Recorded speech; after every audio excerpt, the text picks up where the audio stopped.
Hi, everyone. John here at PT. Dan Sandler Training, PT Ask Dan. How are we doing, Dan? Hey, good. You? I'm well. I'm well. Good. So one of the people I'm a big fan of is Gary Vee, and he has this piece that he talks about having extreme self-confidence. And he goes through and he talks about, look, it's not about being obnoxious. It's not about being over the top and in people's face, but it changes how you engage if you have that level of self-confidence about everything that you're encompassing, so product, service, your role in those types of things, how you carry yourself forward into that. Mhm. I think there is a danger of people taking it to that obnoxious level pretty easily. Yeah. Um, but talk about confidence and the role it plays. And we talk about also, hyper focus on buyers. I think it's another way of saying that relative to your self confidence. So it's not a bad thing, but talk about the role it plays and how to improve it.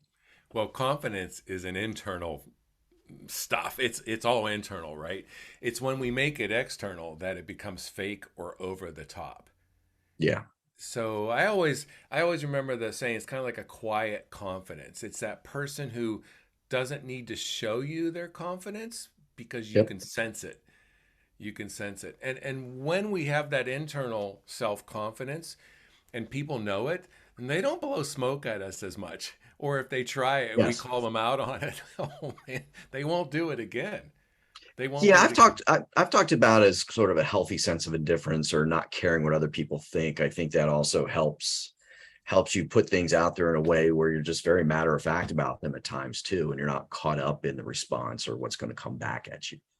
Yeah, I was talking to a business owner, and he's a client of mine, newer client, and he's like, I need help with some goal setting. So I was sharing with him how to goal set, and he was Yep. saying, but that won't work for me.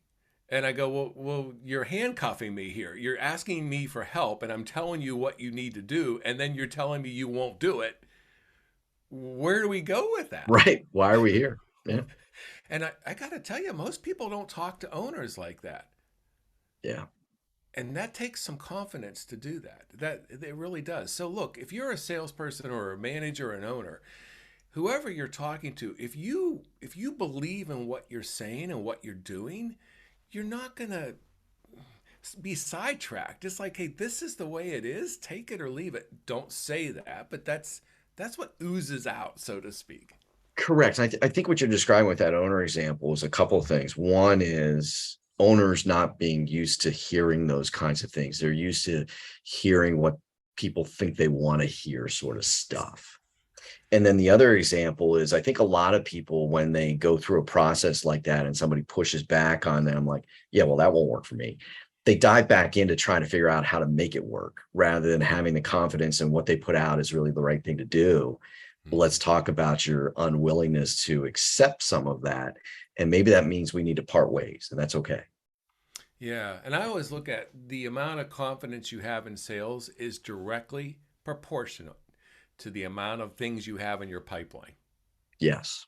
If I have a really full pipeline, it's amazing how much more confident I am. If Yeah. I've got a very skinny pipeline, oh man, I just want the sale, please. It goes back to the fact that selling is emotional and it's emotional on all sides. And Yep, you got agreed. it. All right, Agreed. everybody. See you again tomorrow.